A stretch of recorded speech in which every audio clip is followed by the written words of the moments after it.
Que a graça e a paz do nosso Senhor e Salvador Jesus Cristo esteja a reinar em cada vida, cada coração. Que bom, mais um dia na presença do nosso Deus. Hoje é especial, tá bem friozinho, né? Mas Deus é quem aquece os nossos corações e aquece as nossas vidas. E aquece os nossos corações estarmos na melhor e maior escola do mundo, que é a Escola Bíblica Dominical. Que bom que você está participando dessa escola, que bom que você deseja aprender um pouquinho mais da Palavra de Deus.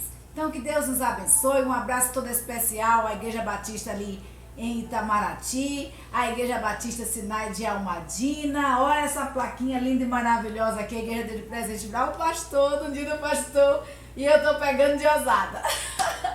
Mas que Deus abençoe a cada um de vocês, um abraço, um cheiro em cada um, né? Um abraço virtual e um cheirinho virtual em cada um de vocês.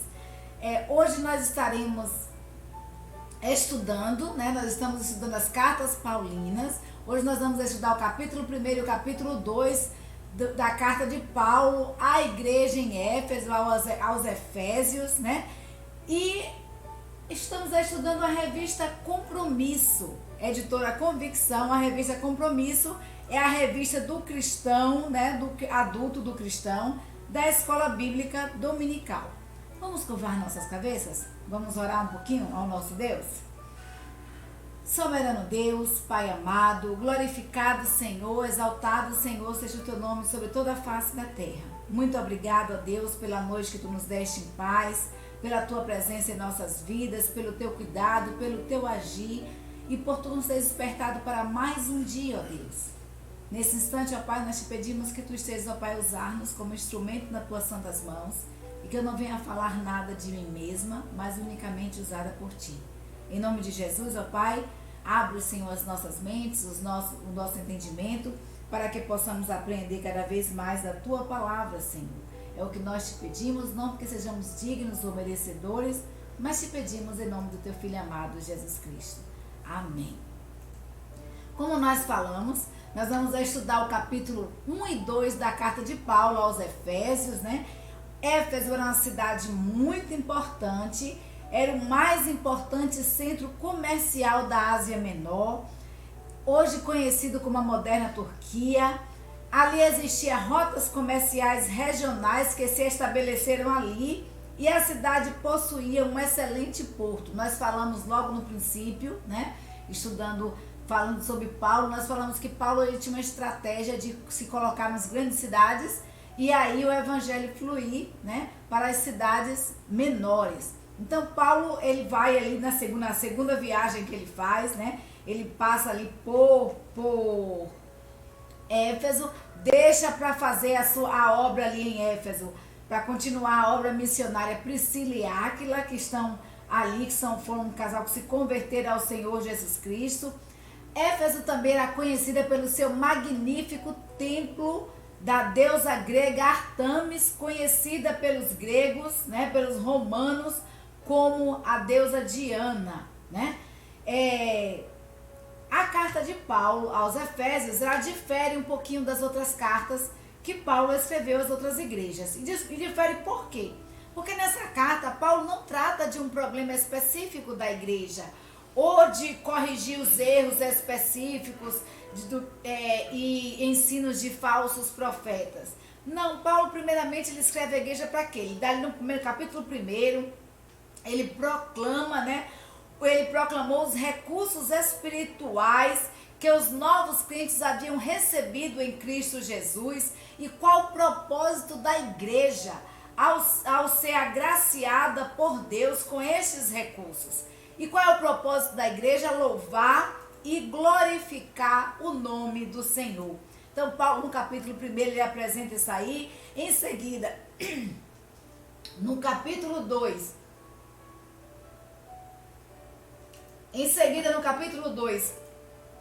ele explica que Deus havia reconciliado os crentes consigo mesmo e também uns para com os outros.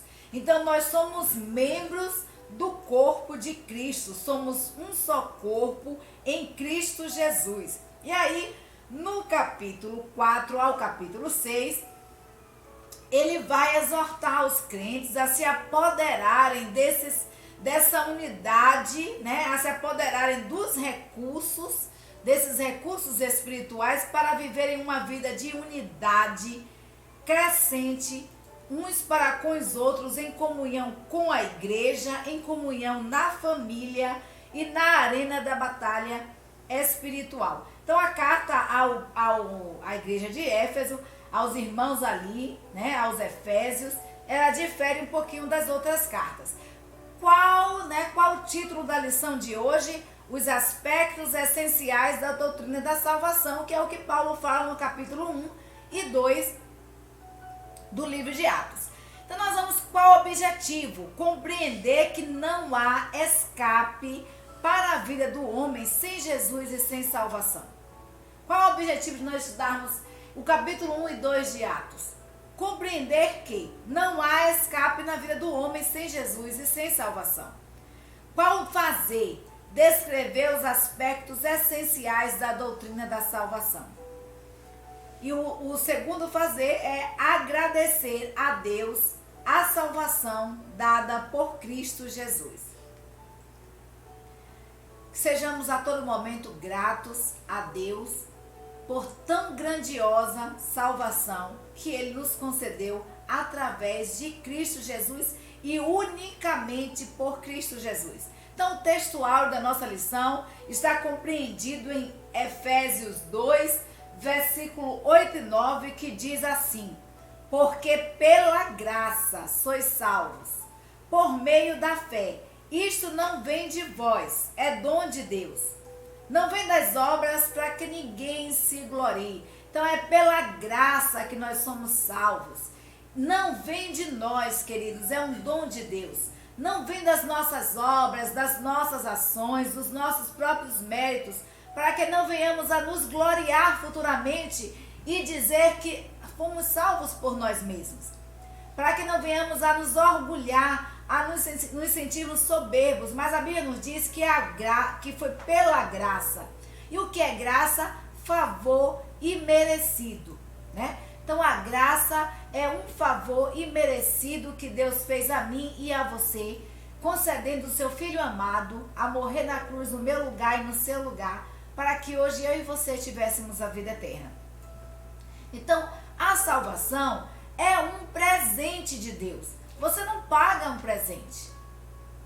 Imagine, queridos, alguém te dando um presente, de repente você recebe aí um carro, né? Ou uma TV, agora está na quarentena, uma TV aí de 70 polegadas. E a pessoa te dá com todo amor e carinho e fala assim: olha, eu trouxe para você esse presente. E aí você pega, né? Recebe o presente e fala assim: olha, espera só um minutinho, vai no quarto e traz R$100 e dá para a pessoa e diz assim: ó, isso aqui é para ajudar a pagar o presente.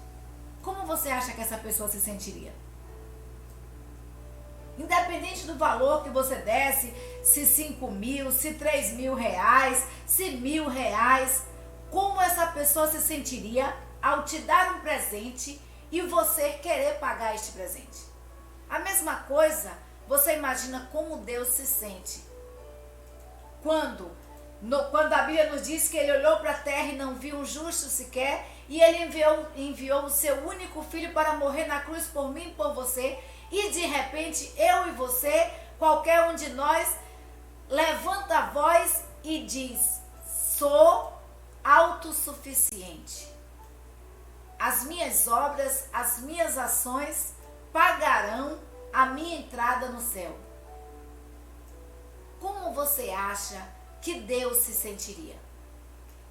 Então, queridos, a salvação, ela é um dom de Deus, é um presente de Deus, não vem das obras, não vem daquilo que nós fazemos, mas Paulo diz que os salvos praticam as boas obras.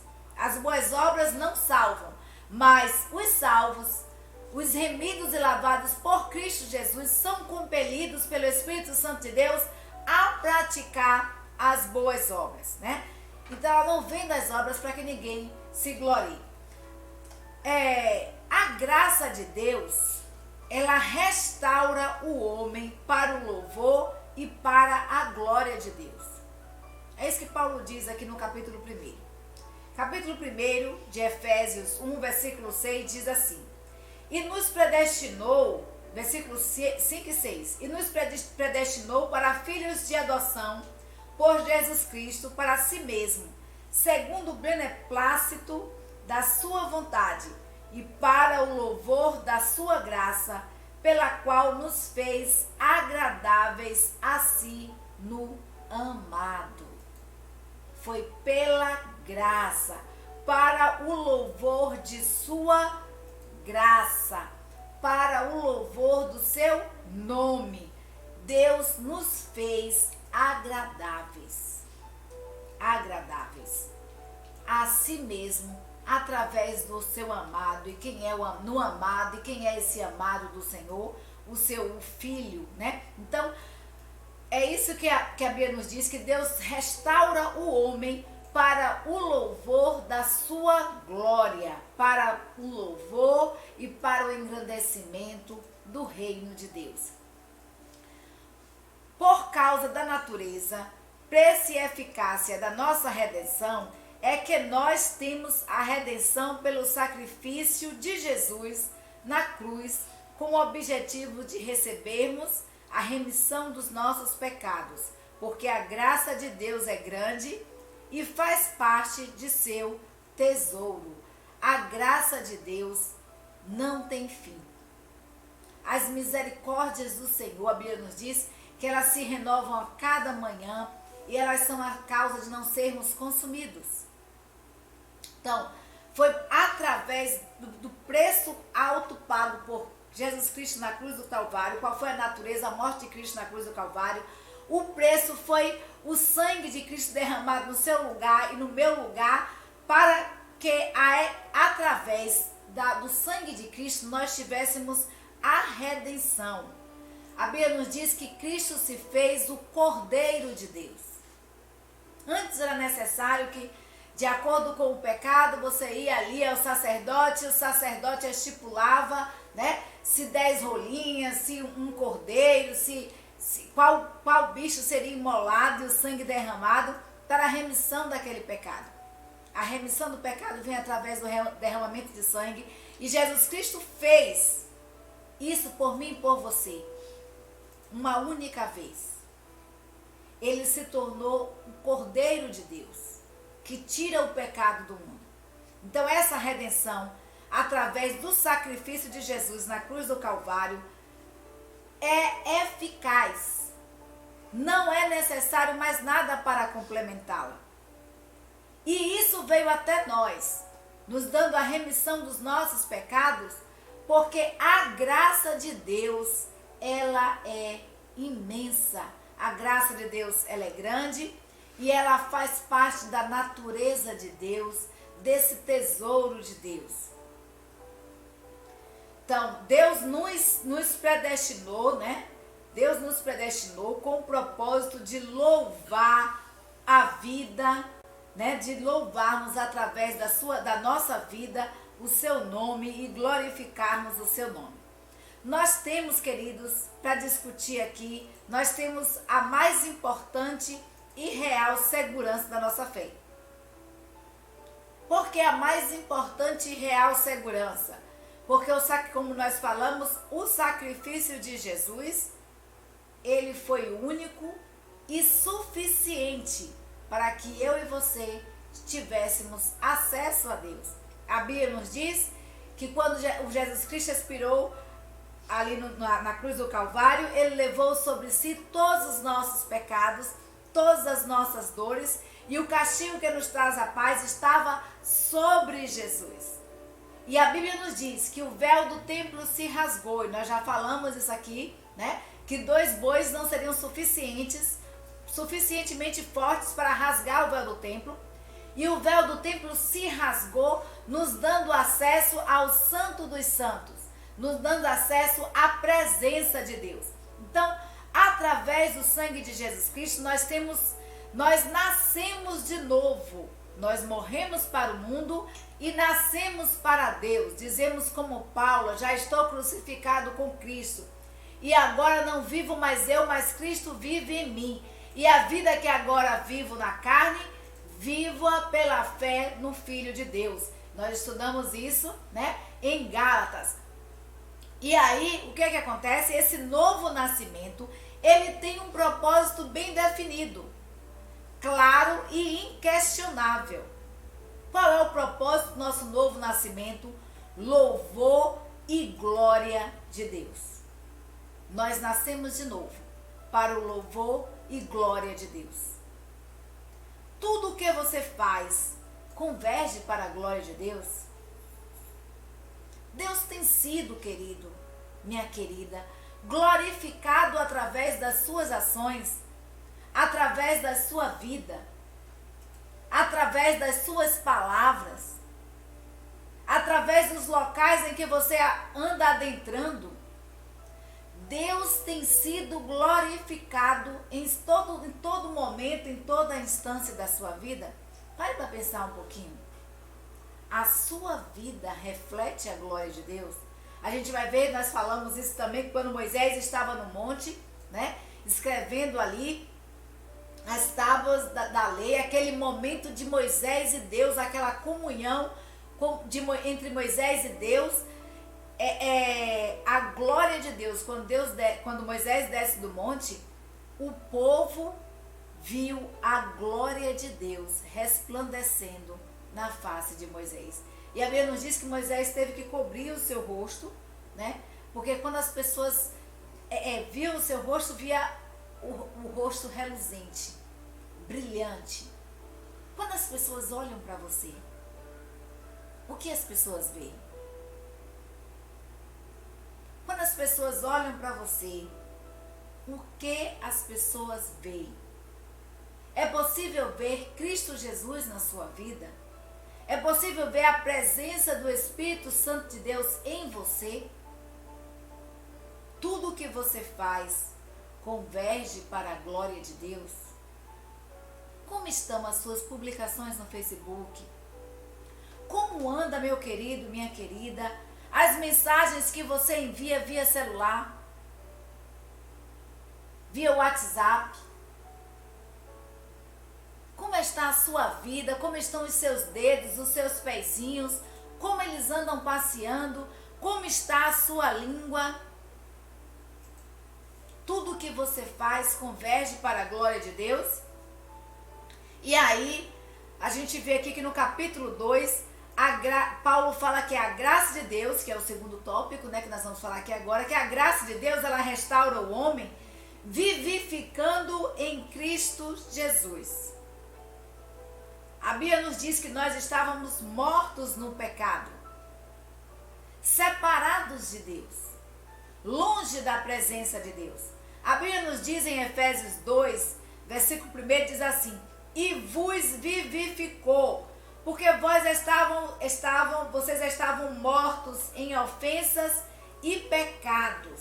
Nós estávamos separados de Deus.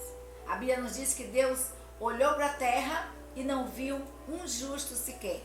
Então nós estávamos mortos, porque Deus, ele abomina o pecado. Mas a Bíblia nos diz que nós, estando mortos no pecado, Deus nos vivificou através da morte, do sacrifício de Jesus na cruz do Calvário, por mim e por você. Que valor nós temos dado ao sacrifício de Cristo na cruz do Calvário? Como estamos vivendo essa nova vida em Cristo Jesus? Então, para discutir, mesmo que o cotidiano das coisas possa apresentar e representar a vida, o homem espiritualmente, ele está morto.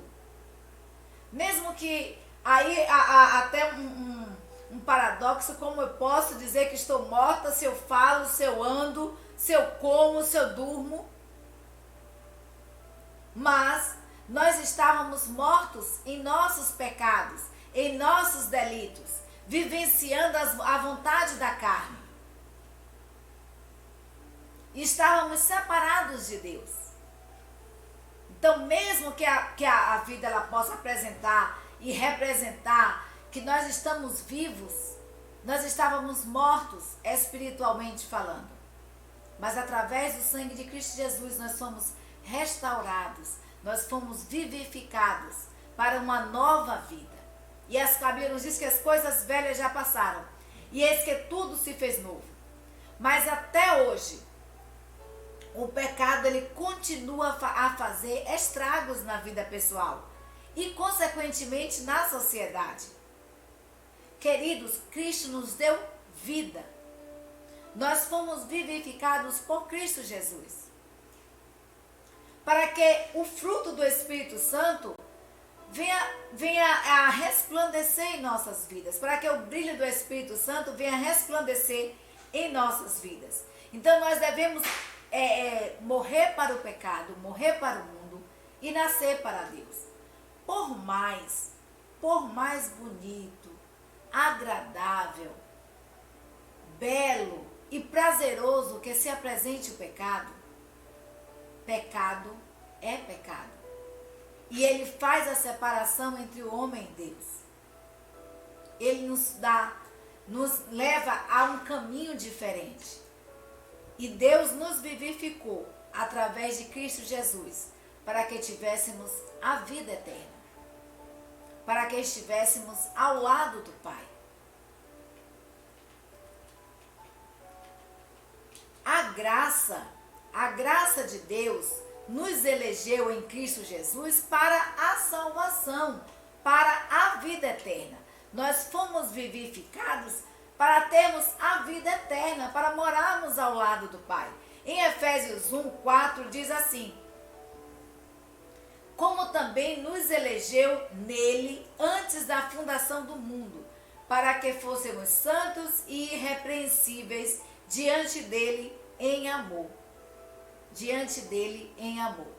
E às vezes as pessoas têm até dúvidas quanto a isso, falam assim, mas nós já fomos eleitos, né? Antes mesmo da fundação do mundo para a salvação.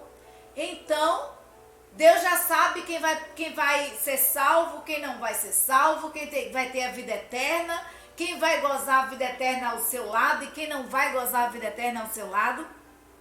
Não. Deus é amor. E a eleição, não existe eleição sem Cristo Jesus. Então Deus, queridos, na sua onisciência, Deus, ele, desde a fundação do mundo, Ele preparou para enviar o seu Filho no tempo certo, no tempo dele, para que eu e você tivéssemos livre acesso a Ele. Então, entendendo a questão da eleição, a eleição ela precisa ser entendida à luz da pessoa de Jesus Cristo. Foi Jesus Cristo que nos deu essa vida eterna. E aí em 1 Pedro 1:2 diz assim: eleitos segundo a presciência de Deus Pai em santificação do Espírito para a obediência e a aspersão do sangue de Jesus Cristo. Graça e paz vos sejam multiplicadas. Então nós fomos eleitos segundo, de acordo ao pré-conhecimento de Deus, a onisciência de Deus, em santificação através da obediência, da aspersão do sangue de Jesus Cristo na cruz do Calvário, por mim e por você. Então, entendendo a questão da eleição, é para aqueles que estão em Cristo Jesus. A declaração doutrinária da Convenção Batista Brasileira diz assim: eleição é a escolha feita por Deus, em Cristo, desde a eternidade, de pessoas para a vida eterna, não por qualquer mérito, mas segundo a riqueza da sua graça. Ainda que baseada na soberania de Deus, essa eleição está em perfeita consonância com o livre-arbítrio de cada um e de todos os homens. Então, nós fomos escolhidos por Deus, desde a eternidade, sem qualquer mérito, sem qualquer merecimento, mas segundo a sua graça. E nós fomos escolhidos, Deus escolheu dar o seu Filho. Deus escolheu desde a fundação do mundo, dar o seu Filho para que eu e você tivéssemos a vida eterna. Mas essa vida eterna, essa eleição está em perfeita consonância com o livre-arbítrio que Deus nos deu. Deus nos deu o livre-arbítrio de escolhermos. Em Deuteronômio 30, e nós falamos sobre isso ontem, do livre-arbítrio que Deus nos dá, né? Da escolha que Deus nos dá, de sairmos ou não, de continuarmos na perdição, na destruição, ou sairmos para atendermos a um chamado, a uma convocação de Deus, a obedecermos a sua ordem e gozarmos do pleno, né? Plano maravilhoso de Deus para a minha vida e para a sua. Então, Deuteronômio 30, de 15 a 20, a Bíblia nos diz assim, olha, Deus nos diz, eu apresento hoje para vocês a vida e a morte. Escolham a vida.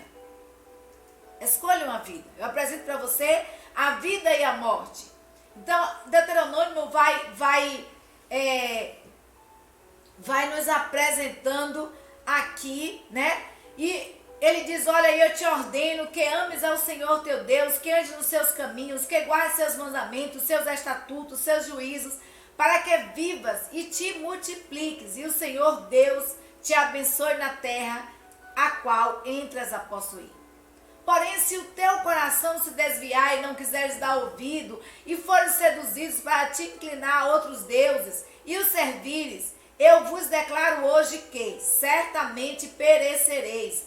Não prolongareis os dias na terra a que vais, passando o Jordão, para que, entrando nela, possuas. Os céus e a terra hoje tomam por testemunhas contra vós, de que tenho proposto para vocês a vida e a morte, a bênção e a maldição.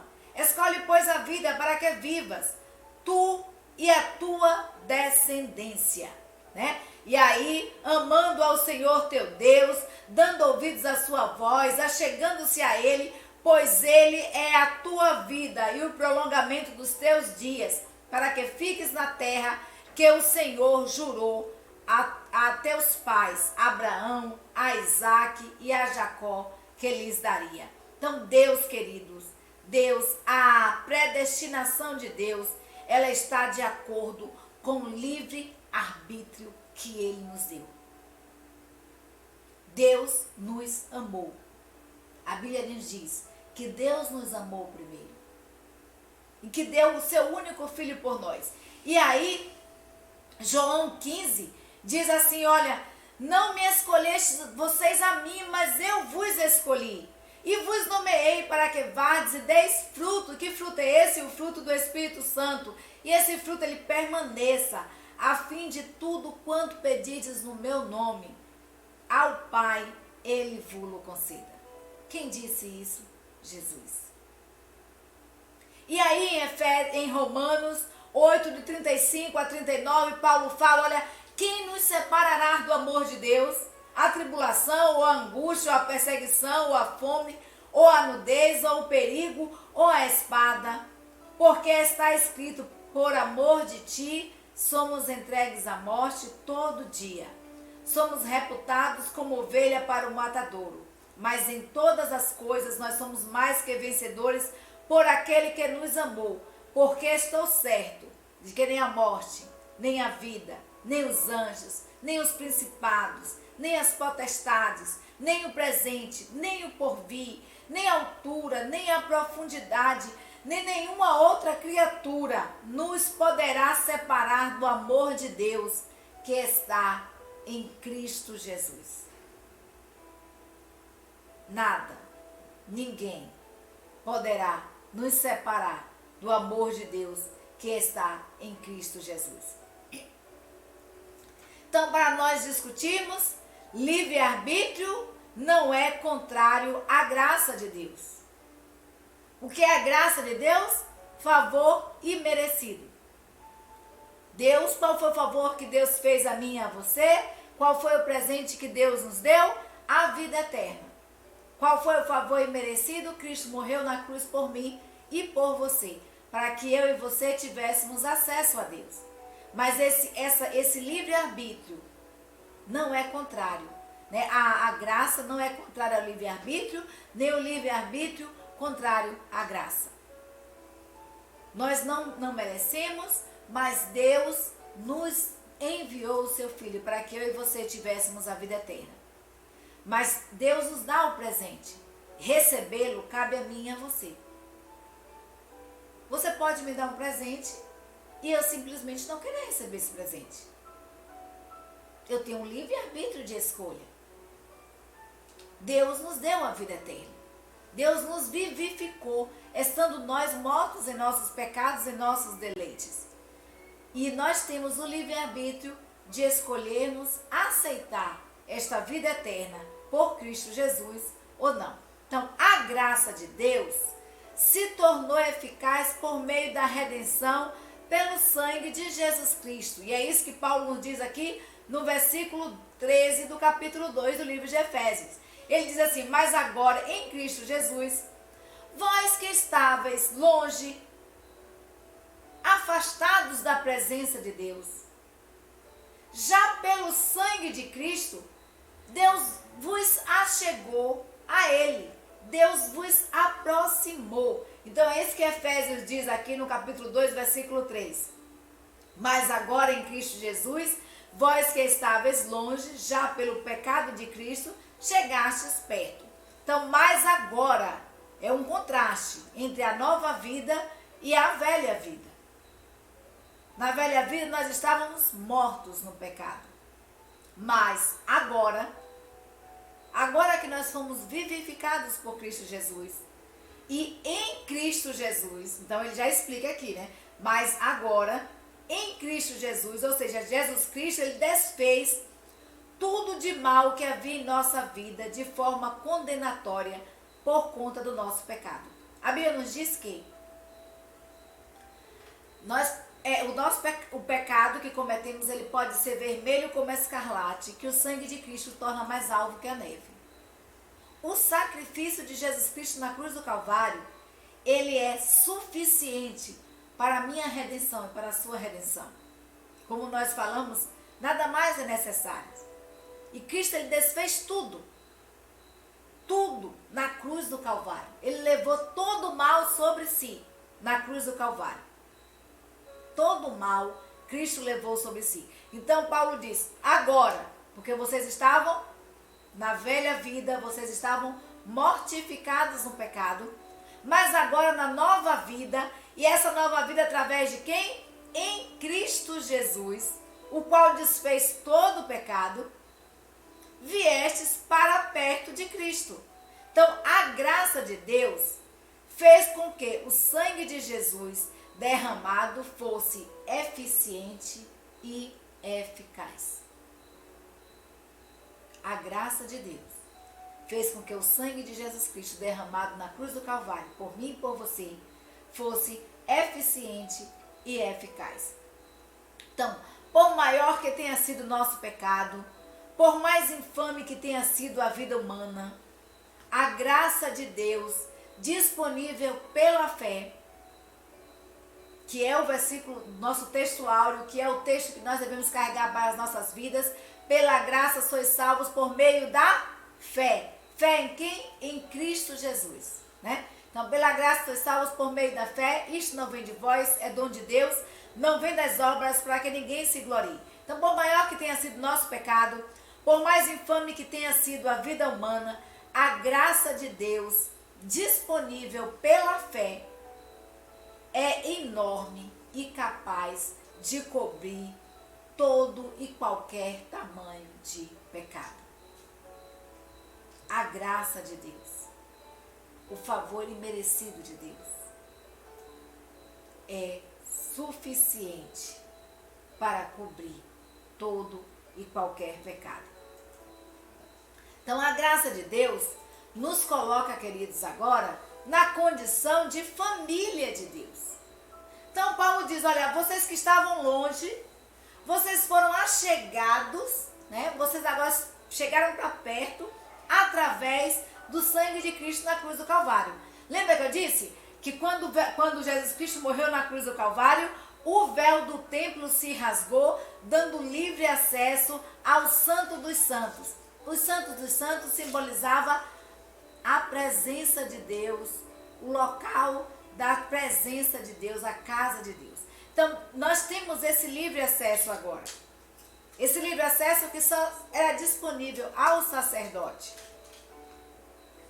Mas a graça de Deus, o favor de Cristo Jesus, na cruz do Calvário, nos reconciliou com Deus, nos aproximou de Deus, nos achegou a Deus. Então Paulo diz aqui no versículo 19 do capítulo 2, ele diz assim, assim, vós já não sois estrangeiros, não sois forasteiros, mas são concidadãos dos santos e da família de Deus.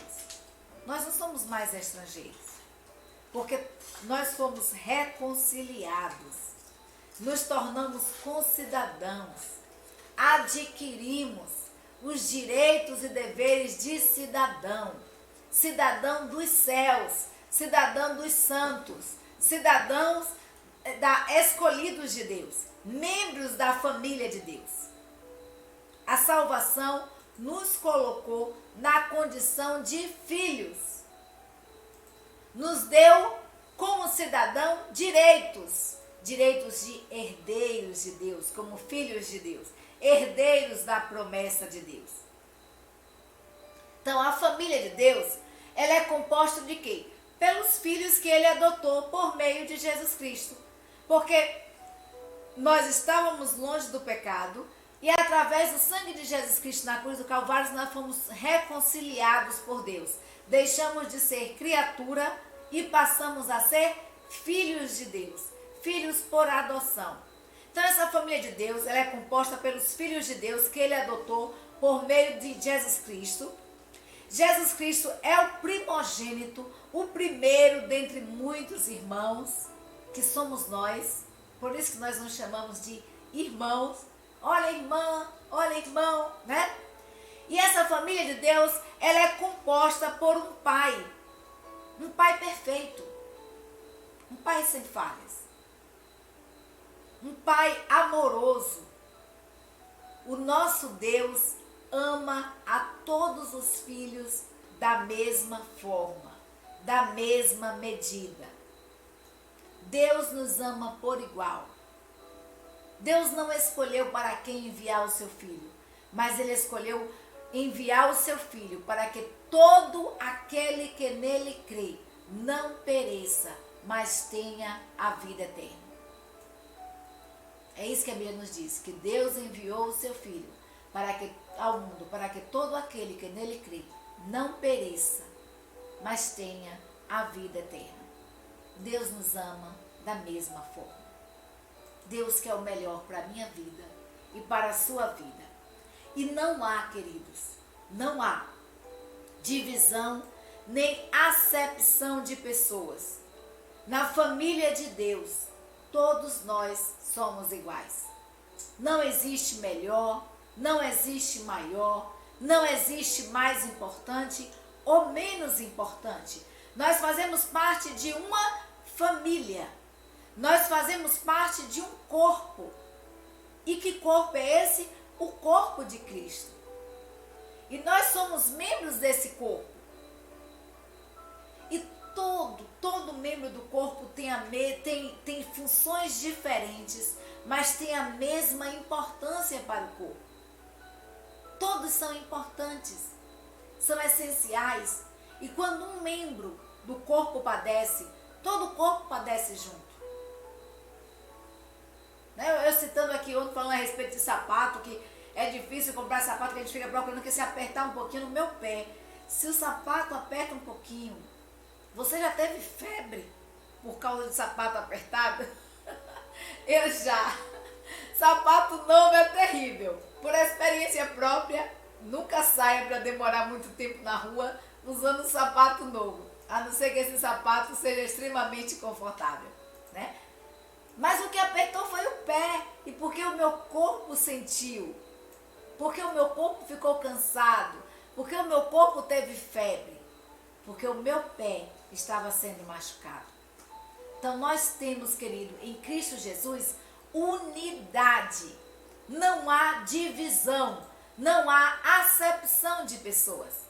Todos na família de Deus são iguais.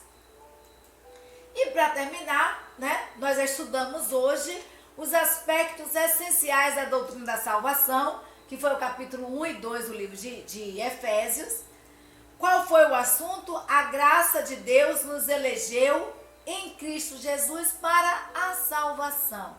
Então, Deus, através do seu Filho Jesus Cristo, através da sua graça, do seu favor imerecido, nos elegeu em Cristo Jesus para sermos salvos, para participarmos da sua família, para gozarmos com Ele a vida eterna.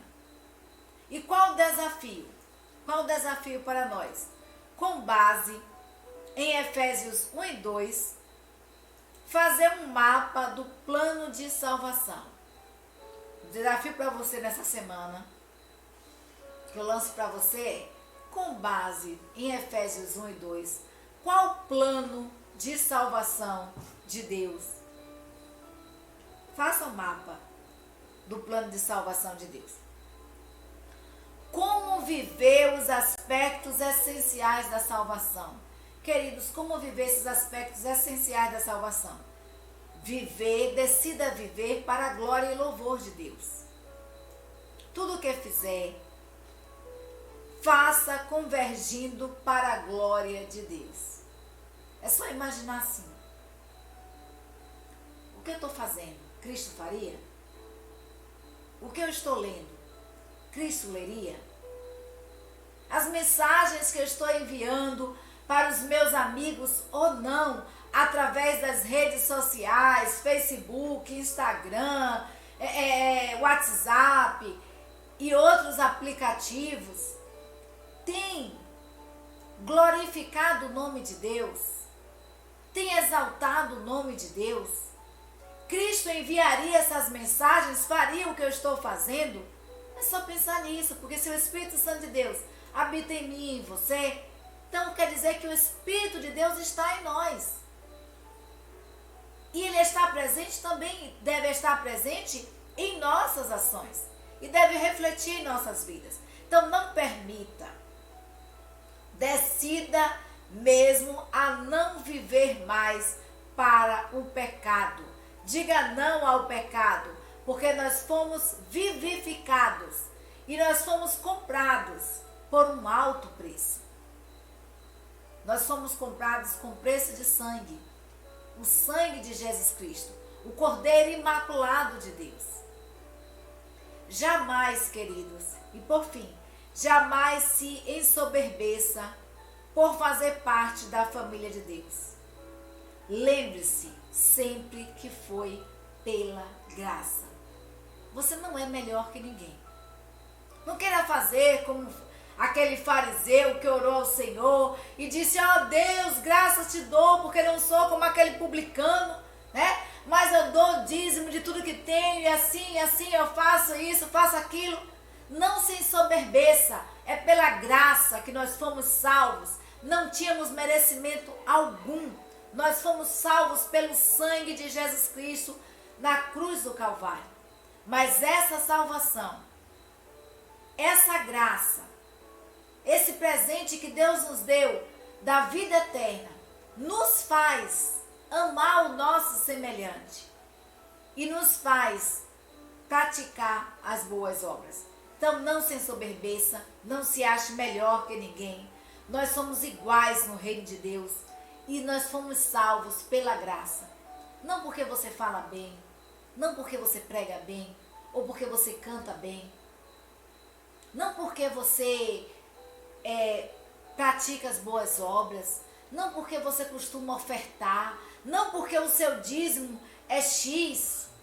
Dízimo é dízimo, não importa o tamanho. Não porque você costuma praticar as boas obras. Então não se ensoberbeça. Você é igual para Deus.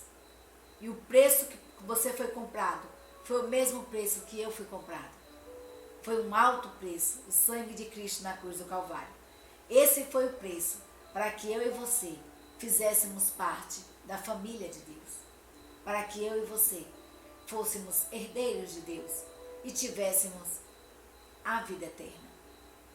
Então lembre-se sempre que foi pela graça. Que Deus nos abençoe, nos conceda uma semana na sua presença. Espero realmente em Deus que esse estudo tenha abençoado a sua vida. Vamos repetir mais uma vez, se você não se inscreveu no canal, se inscreva, né? No canal Batista de Almadina ali no YouTube. Ative o sininho, toda vez que tiver um vídeo novo, você vai receber. Queridos, compartilhe com quem você conhece e com quem você não conhece o link dessa mensagem, o link do estudo. Logo mais à noite, Deus estará falando através da vida do seu servo, o pastor Robson Santos Costa, né, da Igreja Batista Sinai de Almadina, igreja a qual nós fazemos parte. E nós convidamos você para logo mais, às 19h30, estar ouvindo mais uma vez da boa, agradável e perfeita vontade de Deus para as nossas vidas e ouvir aquilo que Deus quer falar ao meu coração e ao seu coração. E vamos continuar orando, porque juntos em oração nós somos mais fortes. Deus nos abençoe. Um beijo para cada um de vocês.